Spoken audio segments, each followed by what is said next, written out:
রাজশাহী বিশ্ববিদ্যালয় ভর্তি পরীক্ষায় কিন্তু এবছর রিটেন সংযুক্ত হতে যাচ্ছে। তো ভর্তি পরীক্ষায় আসলে সব জায়গায় যে রিটেন সংযুক্ত হতে যাচ্ছে বিষয়টা এমন না, শুধুমাত্র ইংলিশ, আইন ও আইন ও ভূমি প্রশাসন এই তিনটা সাবজেক্টের জন্য রিটেন পরীক্ষা দিতে হবে। অর্থাৎ রিটেন পরীক্ষায় উত্তীর্ণ শিক্ষার্থীরাই এই তিনটা সাবজেক্ট পাবে। তো কি হতে যাচ্ছে এবছর রাজশাহী বিশ্ববিদ্যালয় ভর্তি পরীক্ষায় সেই বিষয়ে একদম ডিটেলস আলোচনা করব। দেখো, রাজশাহী বিশ্ববিদ্যালয় আগেই বলেছি যে ইংলিশ এবং আইন অনুষদের দুইটা সাবজেক্ট, আইন এবং আইন ও ভূমি প্রশাসন, এই তিনটা সাবজেক্টের জন্য কিন্তু রিটেন দিতে হবে।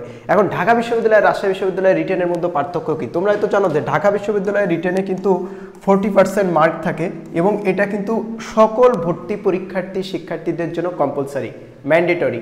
মানে যেই ঢাকা বিশ্ববিদ্যালয়ে ভর্তি পরীক্ষায় অংশগ্রহণ করতে চাইবে তাকে কিন্তু এই রিটেন ফেস করতে হবে, রিটেনে পাস করতে হবে। কিন্তু রাজশাহী বিশ্ববিদ্যালয় কিন্তু এই যে রিটেনটা হতে যাচ্ছে এটা কিন্তু সবার জন্য ম্যান্ডেটরি না।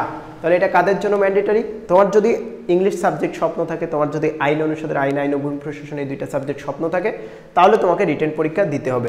এখন প্রশ্নটা কেমন হবে? প্রশ্নটা বেসিক্যালি ইংলিশের যে প্রশ্নটা হয় বিগত সালগুলোতে যেটা হয়েছে, তো সেই ইংলিশের প্রশ্নটা ঠিক ওইভাবেই হবে। আর আইনের প্রশ্নটা কেমন হবে সেটা যাওয়ার আগে তোমাদের আসলে পরীক্ষার পদ্ধতিটা একটু তোমাদের সাথে আলোচনা করি। মানে রাজশাহী বিশ্ববিদ্যালয়ের রিটেন পদ্ধতি, ভর্তি পরীক্ষার পদ্ধতিটা আসলে কেমন হবে। তো দেখো, রাজশাহী বিশ্ববিদ্যালয়ে যেহেতু তোমার সাবজেক্ট বেস তোমার রিটেন পরীক্ষা হবে, এখন রাজশাহী বিশ্ববিদ্যালয়ে আইন সাবজেক্ট পাওয়ার কন্ডিশন হলো এমসিকিউতে তোমার মিনিমাম 45% বাংলা এবং ইংরেজিতে মার্ক পেতে হবে। মানে বাংলা এবং ইংরেজিতে 45% মার্ক পেতে হবে। কিসে? অ্যাডমিশন পরীক্ষায়, এইচএসসি বা এসএসসির কোনো রেজাল্টে না। কিন্তু অনেক সময় কনফিউজড হয়ে যাও, এইচএসসি রেজাল্টের সাথে তোমার আইন পাওয়া না পাওয়ার কোনো সম্পর্ক নাই, রাবিতে। এখন যারা এই 45% মার্ক পাবে তাদের মধ্য থেকে একটা নির্দিষ্ট সংখ্যক শিক্ষার্থীদের ডাকা হবে রিটেন পরীক্ষার জন্য, এবং ইংরেজির জন্য আলাদা রিটেন দিতে হবে, লয়ের জন্য আলাদা রিটেন দিতে হবে। মানে দুইটার জন্য আলাদা আলাদা রিটেন পরীক্ষা দিতে হবে। এখন বিষয়টা আসলে কেমন হইতে পারে? বিষয়টা মনে করো, যদিও এই সংক্রান্ত কিন্তু এখনো পর্যন্ত টু দা পয়েন্টে আপডেট আসেনি, আপডেট আসলে আমরা তোমাদের জানিয়ে দিব। বাট আমরা যতদূর ইনফরমেশন নিয়েছি তার উপর বেসিস করেই তোমাদের সাথে এই তথ্যগুলো শেয়ার করতেছি। দেখো, সিস্টেমটা এমন হবে যে মনে করো প্রথম যারা 1000 শিক্ষার্থী আছে, মানে 1000 মেরিট করা শিক্ষার্থী, এই 1000 মেরিট করা শিক্ষার্থীরাই আইনের রিটেনের পরীক্ষা দেওয়ার সুযোগ পাবে। অথবা এমনও হইতে পারে যে প্রথম 500 শিক্ষার্থী, এমন হইতে পারে দুই গ্রুপ থেকে প্রথম 500 শিক্ষার্থী, মানে যেহেতু দুইটা শিফটে পরীক্ষা হবে, অথবা 1000 শিক্ষার্থী, দুইটার যে কোনো একটা হইতে পারে। তো প্রথম এই 500 মেরিট বা 1000 মেরিট, মানে দুইটা শিফটের থেকে কিন্তু যদি তাহলে 500 শিক্ষার্থী নেয়, তাহলে প্রথম শিফটে তোমার 250 পর্যন্ত নিবে প্রথম শিফটে, দ্বিতীয় শিফটেও তোমার 250 পর্যন্ত নিবে, এমনটা হইতে পারে প্রথম শিফটে, দ্বিতীয় শিফটে। আর যদি তোমার 1000 স্টুডেন্টের সুযোগ দেয় তাহলে দেখা যায় প্রথম শিফটে তোমার 500 জন নিবে, দ্বিতীয় শিফটে 500 জন নিবে।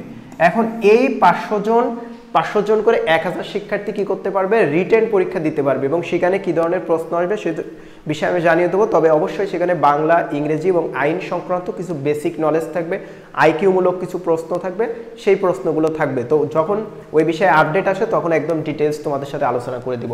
তবে পরীক্ষার পদ্ধতিটা হলো, প্রথম মনে করো দুইটা শিফটের থেকে 500 1000 শিক্ষার্থীকে রিটেনের, মানে আইন সাবজেক্ট পাওয়ার জন্য রিটেন পরীক্ষা দেওয়ার সুযোগ দেওয়া হবে। এখন এই 1000 শিক্ষার্থীর মধ্য থেকে 160 জন এবার আইন পাবে, কিংবা যদি 500 জন শিক্ষার্থীকে সুযোগ দেওয়া হয়, এই 500 জন শিক্ষার্থীর মধ্য থেকে 160 জন শিক্ষার্থী আইন পাবে। বিষয়টাকে বুঝতে পারছো? প্রথমে তবে একটা কথা মনে রাখবা, শুধু মেরিট কিন্তু এই 500-র মধ্যে এক একটা শিফটে থাকলেও হবে না, কি 250-র মধ্যে শিফটে থাকলেই হবে না। তোমাকে অবশ্যই এই কন্ডিশনটাও ফিল করতে হবে, মানে আগে তোমার এই কন্ডিশন ফিল করতে হবে, তারপর তোমার এক একটা শিফটের যে মেরিট পর্যন্ত আইন অনুষদে ভর্তি পরীক্ষার রিটেন পরীক্ষা দেওয়ার সুযোগ দিবে, ওই মেরিট পর্যন্ত তোমার থাকা লাগবে। যদি তুমি ওই মেরিটের মধ্যে থাকতে পারো তাহলে কি হবা, যখন রিটেন পরীক্ষায় উত্তীর্ণ হবা, যদি 1000 জনকে সুযোগ দেয়, 1000 জনের মধ্য থেকে 160 জন, 500 জনকে সুযোগ দিলে 500 জনের মধ্য থেকে 160 জন আইন পাবে। তবে এখানে কিন্তু একটা বিশেষ সুবিধা আছে। বিশেষ সুবিধাটা কি জানো? বিশেষ সুবিধাটা হলো, যদি শুধুমাত্র এমসিকিউ পরীক্ষা হতো তাহলে কিন্তু ধরা যায় দুইটা শিফটের প্রথম তোমার 150 জনের মধ্যে, আচ্ছা 150 না 130-এর মধ্যে সবাই আইন পেয়ে যেত, পরে কারোর আইন পাওয়ার সম্ভাবনা থাকতো না। মানে যারা এমসিকিউতে ভালো করতো দিন শেষে জয়টা তাদের হতো। কিন্তু এখন কিন্তু ওইটা হবে না। এখন কি হবে, এই শুধু 130 মেরিট করা শিক্ষার্থীরাই কিন্তু আইন পাবে না, বরং যদি তুমি যদি 500 জন নেয় তাহলে তোমার যদি মেরিট হয় 250, মানে তোমার যদি মেরিট পজিশন থাকে 250, তারপরেও কিন্তু তুমি রিটেন পরীক্ষা দেওয়ার সুযোগ পাচ্ছ। রিটেনে ভালো করতে পারলে তুমি কিন্তু আইন পেয়ে যাবা। ঠিক ইংরেজির ক্ষেত্রেও তাই হয়। ইংরেজির ক্ষেত্রেও কিন্তু একটা নির্দিষ্ট সংখ্যক শিক্ষার্থীদের ভর্তি পরীক্ষার সুযোগ দেওয়া হয়, মানে রিটেন পরীক্ষার সুযোগ দেওয়া হয় নতুন করে। তো আইনের ক্ষেত্রে ঠিক একই সিস্টেম করা হবে। তাহলে নিশ্চয়ই পরীক্ষা পদ্ধতি বুঝতে পারছো। প্রশ্ন প্যাটার্ন সম্পর্কে আমি একটু ধারণা দিলাম, প্রশ্ন কেমন হবে। এটা বাংলা, ইংরেজি, সাধারণ জ্ঞানের উপর বলতে আইন রিলেটেড বেশ কিছু বিষয় থাকবে, আইকিউর উপর থাকতে পারে। আচ্ছা, পরীক্ষা কবে হবে এইটা একটা গুরুত্বপূর্ণ বিষয়, যে পরীক্ষা কখন হবে। পরীক্ষা কিন্তু ওই ভর্তি পরীক্ষার দিনই হবে না, মানে যেদিন তুমি এমসিকিউ পরীক্ষা দিবা ওই দিনই কিন্তু তোমার রিটেন হবে না। তুমি এমসিকিউ পরীক্ষা দিয়ে আগে তোমাকে কোয়ালিফাইড হতে হবে রিটেনের জন্য। তুমি যদি রিটেনের জন্য কোয়ালিফাইড হও, অর্থাৎ 45% মার্ক পাও, কিংবা যদি এই যে কন্ডিশনটা বললাম 500-র ভিতরে উইদিন অথবা উইদিন 250-র মধ্যে যদি তোমার মেরিট পজিশন থাকে, তাহলেই তুমি রিটেন পরীক্ষা দিতে পারবে। মানে রিটেন পরীক্ষার জন্য পরবর্তীতে আবার তোমার ডেট দিবে। ইংরেজির ক্ষেত্রেও কিন্তু বিষয়টা এমন যে রিটেনের জন্য, ইংরেজির ক্ষেত্রেও কিন্তু সেম কথা প্রযোজ্য। ইংরেজিটাও ঠিক এভাবে হয়, কিন্তু ইংরেজির প্রশ্নটা আলাদা হবে, আর এই যে আইনের যে ভর্তি পরীক্ষাটা হবে না, এই দুইটার প্রশ্ন কিন্তু আলাদা হবে। মানে দুইটার প্রশ্ন আলাদা হবে এবং তোমাদের দুইটা পরীক্ষা দিতে হবে। ইংরেজির জন্য আলাদা পরীক্ষা দিতে হবে, আইনের জন্য আলাদা পরীক্ষা দিতে হবে। আইন বলতে কিন্তু এখানে দুইটা সাবজেক্ট, আইন ও ভূমি প্রশাসন, দুইটা সাবজেক্ট। তাহলে নিশ্চয়ই সুবিধা অসুবিধাটা বুঝতে পারছো। আগে যারা এমসিকিউতে ভালো করতো, জয়টা তাদের হতো, আইনটা তারাই পেয়ে যেত। এখন শুধু এমসিকিউতে ভালো করলেই সে আইন পাবে না, বরং এমসিকিউতে ভালো করার পরে আবার রিটেন পরীক্ষা দিতে হবে। ওই রিটেন পরীক্ষার মাধ্যমেই আসলে যাচাই করা হবে যে কে আইন সাবজেক্ট পেতে যাচ্ছে। তো আশা করি সবার কাছে ক্লিয়ার। এখন তোমাদের কাছে আরো একটা বিষয় চলে আসে যে কত মার্কের প্রশ্ন হবে। তো এই বিষয়ে আসলে এখনো পর্যন্ত আপডেটটা আসেনি, মানে রিটেন পরীক্ষা যে কত মার্কের নেবে এ বিষয়ে কোনো আপডেট আসেনি। এমন হতে পারে 100 মার্কের নিতে পারে, 50 মার্ক, 80 মার্কেরও নিতে পারে, তবে এখনো আপডেট আসলে অবশ্যই তোমাদের একদম টু দা পয়েন্টে তোমাদের সাথে শেয়ার করব। এখন অনেকে ভয় পেয়ে যাচ্ছ যে ভাই রিটেন পরীক্ষা আমি কিভাবে উত্তীর্ণ হব, কি করব না করব। আরে ভাই কিসের ভয়, আমরা তো আছি নাকি।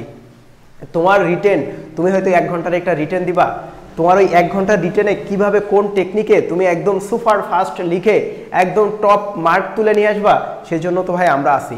আমরা তোমাদেরকে শিখিয়ে দেব যে তোমার কি করতে হবে না করতে হবে। Just tips and tricks follow করবা। জাস্ট ফ্রি হ্যান্ড রাইটিংয়ের, অবশ্যই এই জায়গায় ফ্রি হ্যান্ড রাইটিংয়ের অ্যাবিলিটিটা একটু বিল্ড আপ করতে হবে।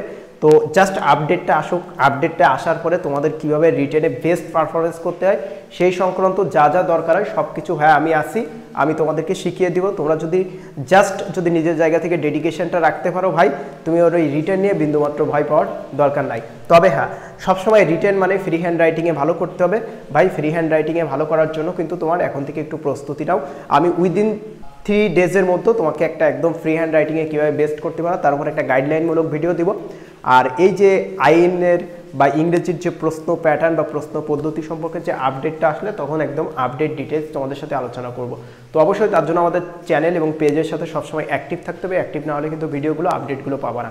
তো তোমরা যারা আমাদের কোর্সে একদম আইন অনুষদের শিক্ষার্থীদের তত্ত্বাবধানে যারা প্রস্তুতি নিতে চাচ্ছ, মানে আমাদের তত্ত্বাবধানে যারা তোমরা প্রস্তুতি নিতে চাচ্ছ, আমাদের এখানে কিন্তু অধিকাংশ শিক্ষার্থী কিন্তু আইন অনুষদের এবং আইবিএর মানে সব থেকে টপ মেরিট করা শিক্ষার্থী একমাত্র আমাদের যেখানে আইবিএর শিক্ষার্থীরা আছে এবং আইনের শিক্ষার্থীরা আছে, এই একটা মাত্র প্ল্যাটফর্ম রাজশাহী ইউনিভার্সিটির।